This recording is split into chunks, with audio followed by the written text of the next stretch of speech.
Hello students, welcome to the EPG Pathshala.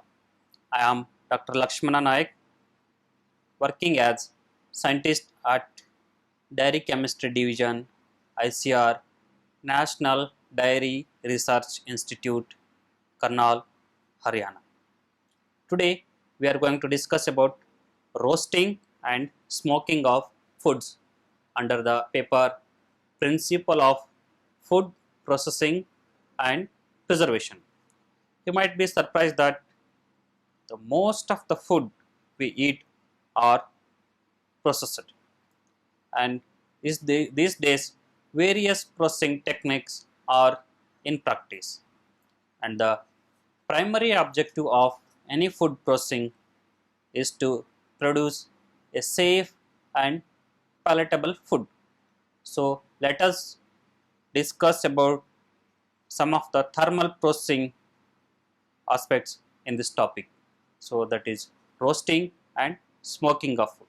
So we'll discuss about how this roasting and smoking differ from other processing techniques. We'll discuss about its important with some examples. Coming to the objectives, we'll cover what is roasting and how it differ from other processing techniques. We'll discuss about the roasting of coffee bean and also the preservative effect of smoking process. In this, we will discuss about the basic fundamentals of food processing. The food processing techniques date back to the prehistoric ages. Cooking is evolved as one of the widely practiced food preservation method.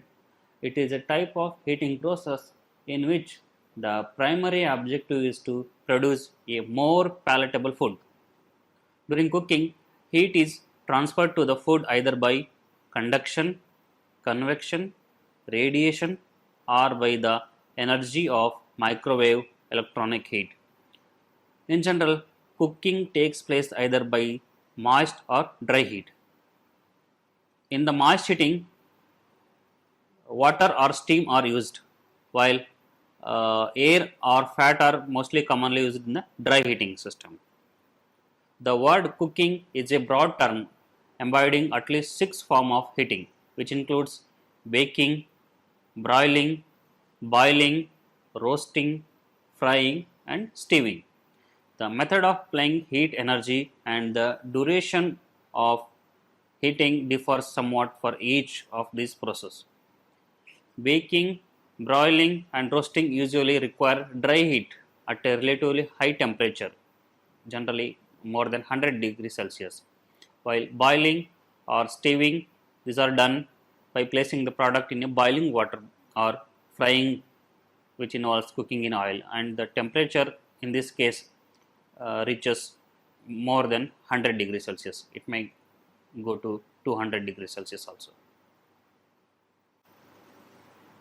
As we discussed in the previous slide, we have different processing techniques. So in this slide, we have given the different cooking techniques and its mode of heating. So in general, cooking takes place either by dry or wet heat or combination thereof. Hence, the method of applying heat energy and the duration differs somewhat each other. In food matrix, heat is transmitted either by conduction, convection, radiation, and based on these parameters, the heating mode or the heating cooking process is differentiated. Mainly, we have dry, wet, fat based, or mixed combination of these heating mediums.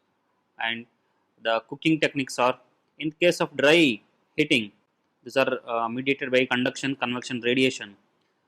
Mainly dry roasting, hot salt frying, baking, smoking, grilling, toasting. This falls under the dry processing.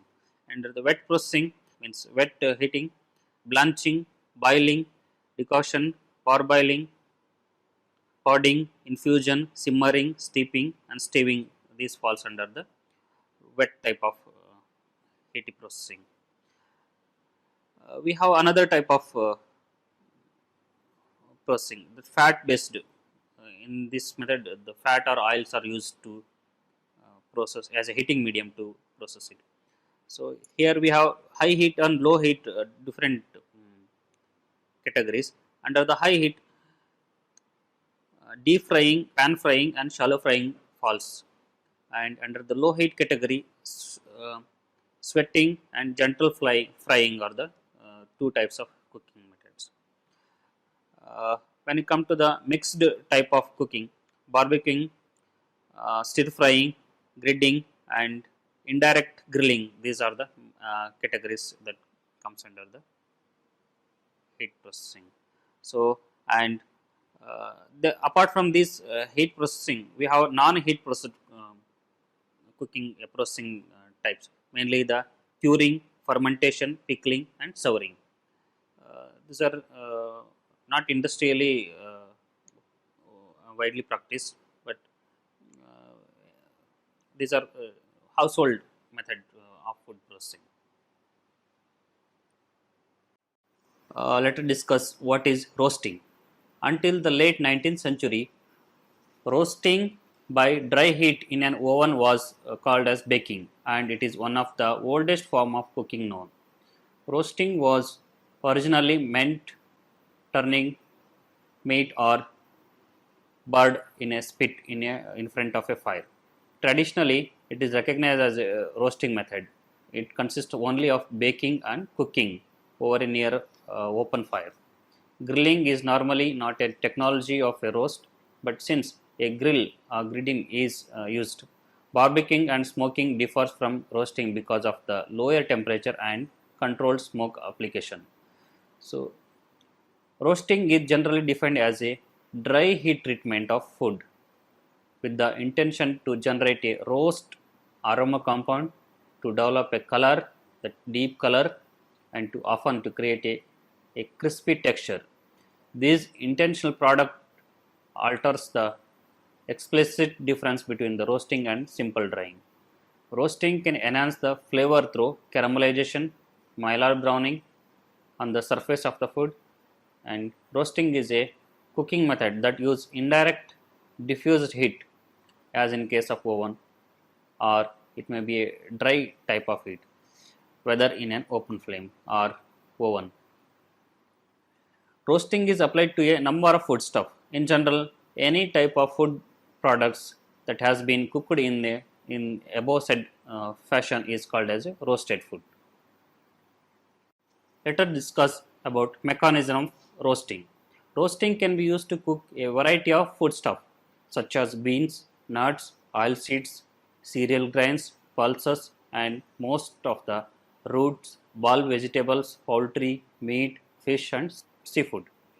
Roasting is a time temperature controlled process. Thus, it involves dehydration, reaction of free amino acids, and short chain peptides with the free amino and disaccharides during the non-enzymatic browning and protein denaturation and subsequent changes, and subsequently it results in the changes in texture. Roasting is normally carried out under atmospheric conditions with hot combustion gases, and excess of air is as the primary heating agent. Through heat may be also provided by contact with the hot metal surface, but more generally as a supplement to convection from the hot gases. Some heat may also be supplied by radiation, and in some design even as the primary source by radiative heating of various kinds. Baking and roastings are essentially the same unit operation, but they both differ using of the heating air to alter the eating quality of the food.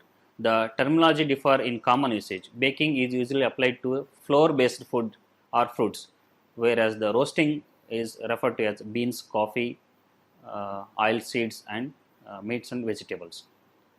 In general, any type of food can be roasted. So earlier we have discussed about mechanism of roasting. Now with the help of a diagram, let us discuss the how the roasting exactly takes place, means the mechanism of roasting. So in general, the roasting technique is illustrated with the module, and we have given the coffee bean as a reference, and it is most widely roasted foodstuff. The roasting process can be roughly divided into three phases: a drying phase, that is the first phase, second phase is roasting phase, and third one is cooling phase. In the roasting phase, a number of complex chemical reactions takes place. In general, the roasting initial stage of chemical reactions are endothermic, whereas the uh, final stage is exothermic. On an average, the roasting of coffee beans is exothermic reactions. Here, the change in chemical reactions are represented in this way. So, most of the exothermic, most of the chemical reactions are uh, highly advanced. Dear students, let's discuss about how this roasting techniques differs from other processing. So, we know that baking and roasting are essentially the same unit operation.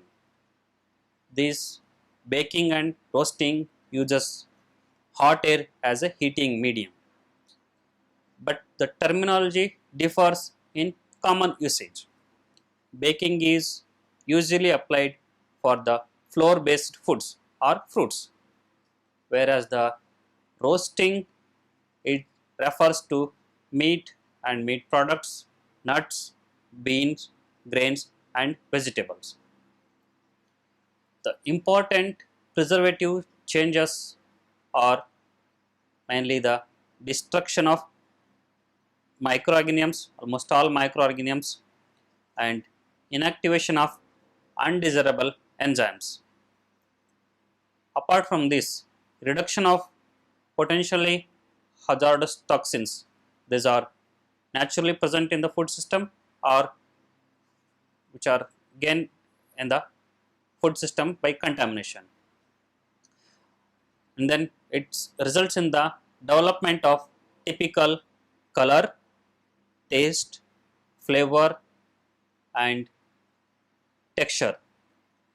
This roasting results in improved digestibility and palatability. The browning on the surface of the roasted food is the main benefit, and it is one of the marking characteristics that identifies how intensively it is roasted. Method of roasting. Roasting method differs according to type of food matrix. For those foods which are meant for immediate consumption, for example meats and fish products, roasting method differs than that of other foods, for example coffee beans, oil seeds, and nuts. There are several plans for roasting. These are low temperature roasting, high temperature roasting, or combination of both. Each method can be suitable depending on the food and the taste of the people. For roasting, food may be placed in a rack or in a roasting pan to ensure the even application of heat, and it may be rotated on a spit or roticizer. If a pan is used, the juice can be retained for uh, using as it can be used as a gravy. During oven roasting, hot air circulates around the food, and cooking is ensured from the all the sides in even manner. So there are different types of roasters. One is horizontal rotating drum, vertical static drum with blades, vertical rotating bowl type, fluidized bed, and pressure roasting. So pressure roasting is the advanced roaster. So under the horizontal roasting, so there are two types. One is solid wall type and another is perforated wall. So horizontal rotating drum has been the most usual method of providing the contact of hot air in a tumbling coffee bed but roaster have been designed in variable manner, so based on the mechanical principles. So horizontal rotating drums may provide either batch, they may come in either batch or continuous, and fluidized bed roasters are generally operate at the batch mode, and the latest design are of continuous mode. For roasting, food may be placed in a rack or in a roasting pan to ensure the even application of heat, and it may be rotated on a spit or roticizer. If a pan is used, the juice can be retained for using as it can be used as a gravy. During oven roasting, hot air circulates around the food, and cooking is ensured from all the sides in even manner. So there are different types of roasters. One is horizontal rotating drum, vertical static drum with blades, vertical rotating bowl type, fluidized bed, and pressure roasting. So pressure roasting is the advanced roaster. So under the horizontal roasting, so there are two types. One is solid wall type and another is perforated wall.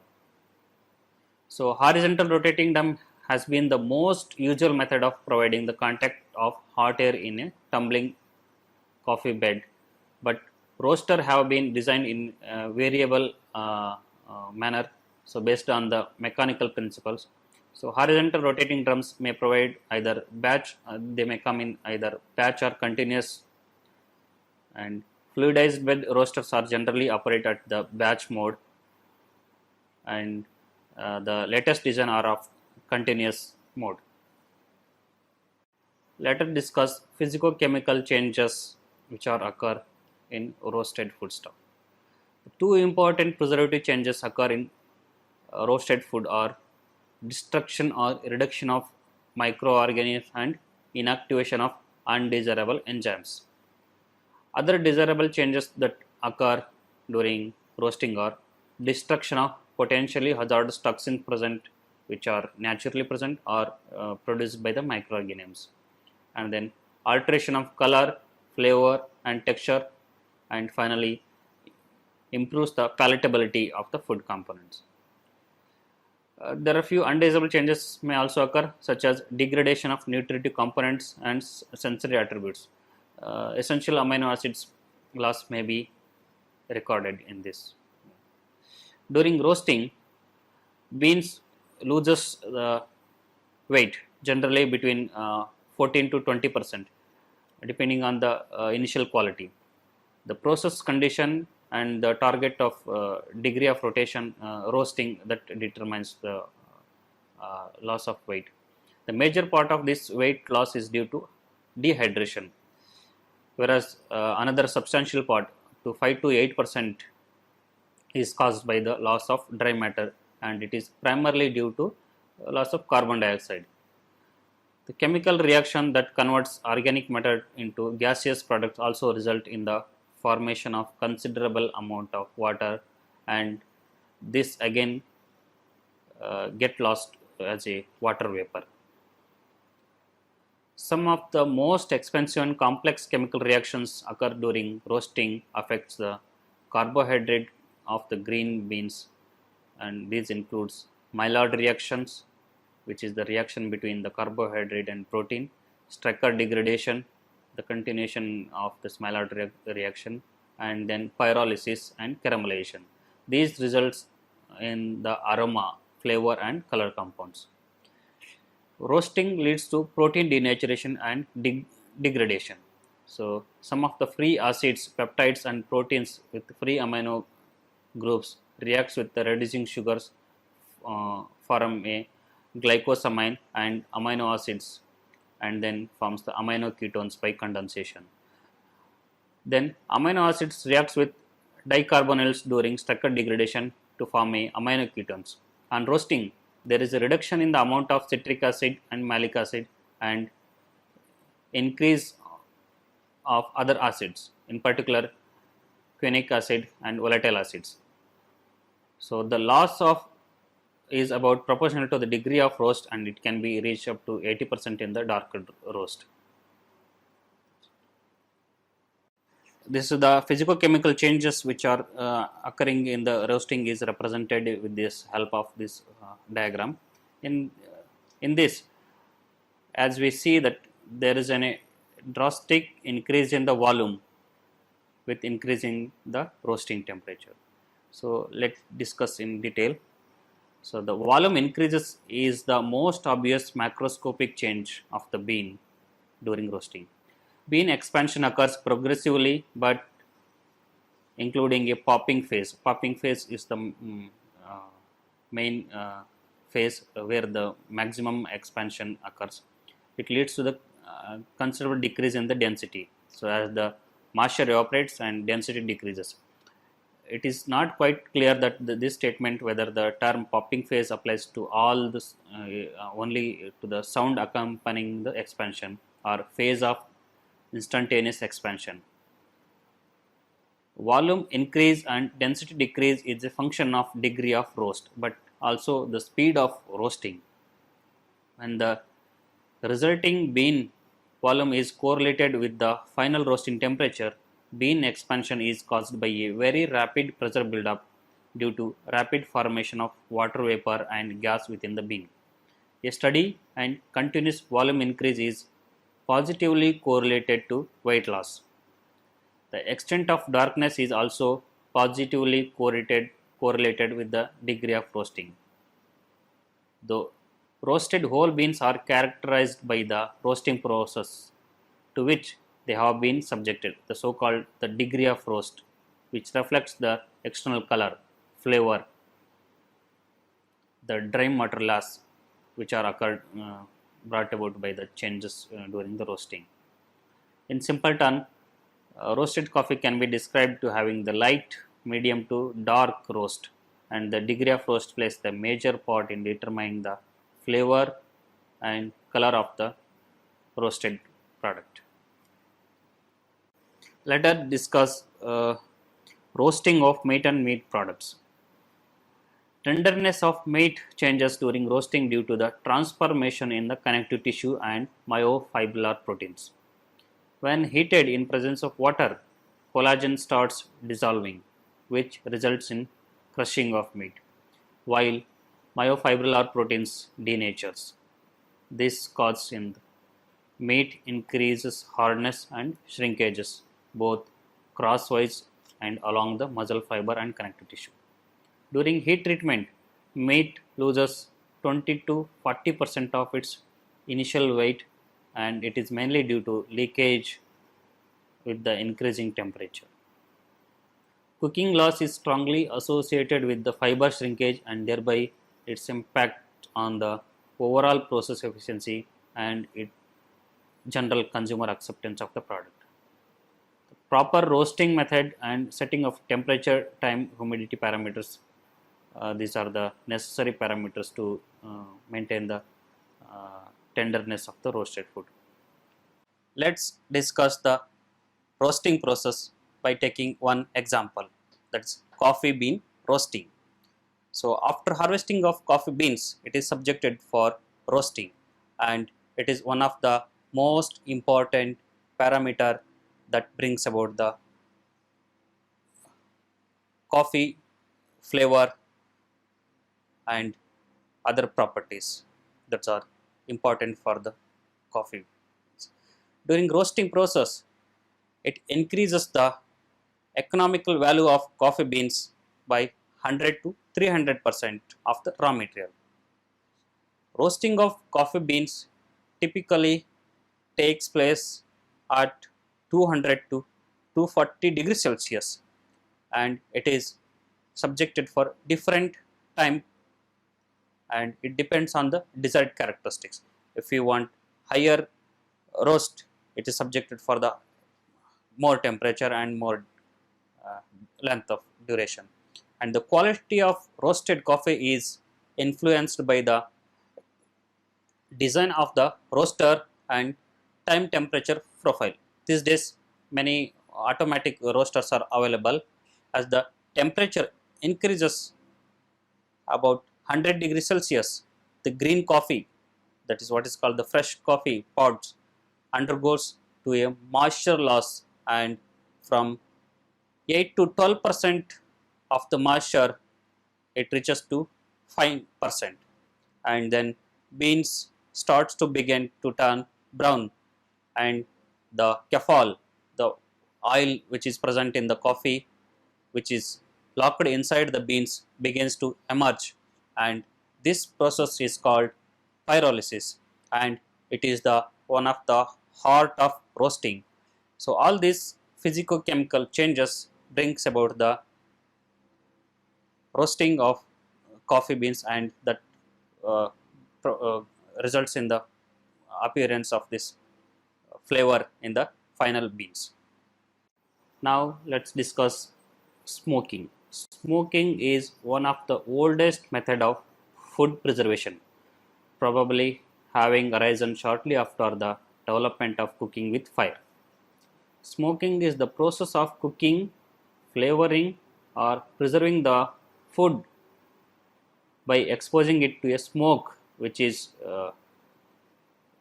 developed by burning or smoldering of plant material, and in most case wood is used as a smoking material. Smoking is defined as the process of penetration of volatiles resulting from the thermal destruction of wood onto the surface of the food products. Let us discuss which of the products can be smoked. Meat, chicken and fish are the most common smoked foods. Apart from these, cheese, nut, seeds, hard boiled eggs, berries, vegetables, and some of the ingredients used to make beverages such as whiskey, Rauch beer, lapsang. Rauch beer is a type of beer, lapsang is a type of tea, and these are also smoked. Pork and beef, hams, bacon bellies and sausages are the most common and commercially smoked meats. Types of smoking. There are three types of smoking: cold smoking, hot smoking, and the combination that is called smoke roasting or smoke baking. So let's discuss the first one, cold smoking. Cold smoking can be used as a flavor enhancer for items such as chicken, beef, pork, salmon. The item is first hung to develop a pellicle, and then it is cold smoked just for long enough to give some flavor. Some cold smoked foods are baked, even grilled or steamed or roasted and sorted before eating. Particular smokehouse are designed in such a way that to give that to impart it, smoke typically between the 20 to 30 degrees Celsius. In this temperature range, the foods takes the smoke flavor but remains relatively moist. Cold smoking does not cook the food. Moving to the next type of smoking, hot smoking. In hot smoking, it exposes the food to smoke and heat is controlled. It is exposed to a smoke in a heated controlled environment. Like cold smoking, the item is hung to develop a pellicle and then it is smoked. Although the food that have been smoked are often related to reheated or cooked, and are in this case these hot smoked food are more safer than that of cold smoked. Hams, hogs are fully cooked once they are properly smoked. Hot smoking occurs within the temperature range of 52 to 80 degrees Celsius. Within this temperature range, foods are fully cooked. It may remain as a moist and flavorful. Next, moving to the third type of smoking, smoke roasting. It is also called as smoke baking. This refers to any process that has the attributes of smoking combined with either roasting or baking. This smoking method is sometimes referred to as barbecuing or pit baking or pit roasting. It may be done in a smoke roaster, in a closed wood fibre mansarde, over a barbecue pit, and the temperature may reach above 121 degrees Celsius. However, this method should be done in a well ventilated area to prevent the carbon monoxide poisoning. Mechanism of smoking. Application of smoke to foodstuff essentially is a physical process. In this, it is based on phenomena of diffusion, absorption, dissolution and deposition in the force field. It is accompanied by the chemical process wherein smoke compounds interact with food components. The basic fact penetrating of smoke formation and application is the production of oxidative thermodestruction of raw materials which is used in the development of smoke. Whether done on a commercial or home scale, the smoke techniques involves hanging the product or placing in a rack in a chamber designed to contain the smoke. Commercial smokehouse usually are of several stores. Often steam pipes are supplemented with the heat and natural sawdust fire. Generally, smokehouse temperature may go up to 71 degrees Celsius and smoke periods vary from the short few minutes to few hours and depending on the type of food and the moisture content. In order to shorten the production process, commercial meats are sometimes artificially smoked by dipping them in a preservative. And there are two types of smoking: the dry smoking and wet smoking. In dry smoking, it uses the dry cooking with the low smoldering food fire, and the food is slowly cooks and develops the smoke flavor. In the wet smoking, uh, water, it is also called as a water smoking. In this case, it is a commonly employed and used for the pan of water which maintains the moisture and tenderness of the product. Let's discuss about the preservative effect in smoking. Smoke is an antimicrobial and antioxidant, but smoke alone is not sufficient for imparting the preservative, preservative effect in the food. So, unless it is combined with other preservative methods, the brown color which is developed at the surface of protein based foods during smoking is primarily caused by the non-enzymatic browning reactions by involving the amino acid group of the protein and carbonyl compound in the smoke.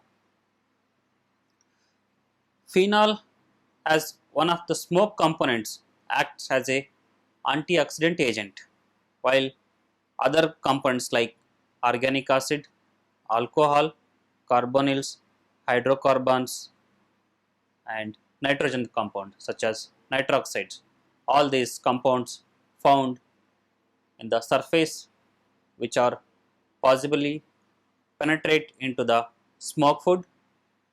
Additionally, aldehyde, ketones and ester and ether also imparts the preservative effect on the smoked food. So, all these additives gives the preservative effect. Let's discuss about the desirable effects of smoking on food. The desirable effects of smoking on food are flavoring, preservation and coloring. These are contributed by the smoke material. Wood, the material most widely used for the smoke production, it consists of many group of polymers which are cellulose, lignin, hemicellulose. The composition of wood smoke is very complex and is known to contain acids, carbonyls, alcohols, phenolics and other neutral compounds.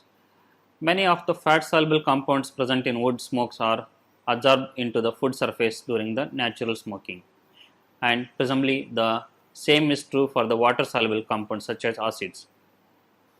The typical aroma of smoked food seems to be due to the mainly the effect of phenols, carbonyls, acids, and the smoke phenol contributes essentially to the typical flavor of the smoked food.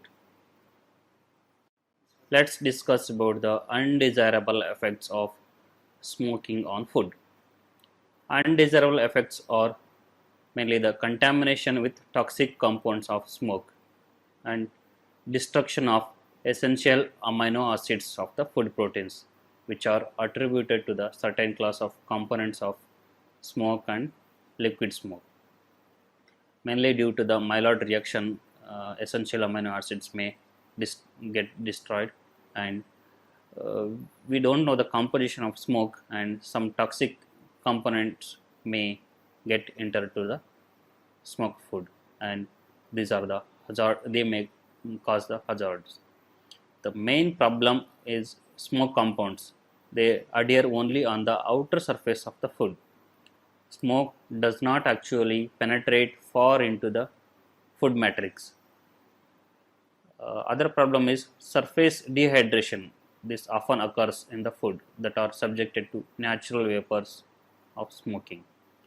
Loss of moisture during smoking that cause soluble constant to become more concentrated within the water phase of the food material, and this is in relation to the moisture loss. If some smoke is allowed to get hotter than 85 degrees Celsius, the food will shrink, and uh, the excessively buckle, and even it may result in the split. Smoking at high temperature also reduces the yield, as both moisture and fat are cooked away. Let us discuss about the health implications of smoked and roasted food. There is a misconception among the consumers that if you eat the smoked and roasted food, it may leads to stomach cancer. So let's see what it is exactly and how it is. Eating a diet high in smoked, cured or salted meats and meat products that has been shown to be a risk factor in stomach cancer. So in addition to sugar and salt exposure, smoking can directly create compounds known to have a long-term health consequences.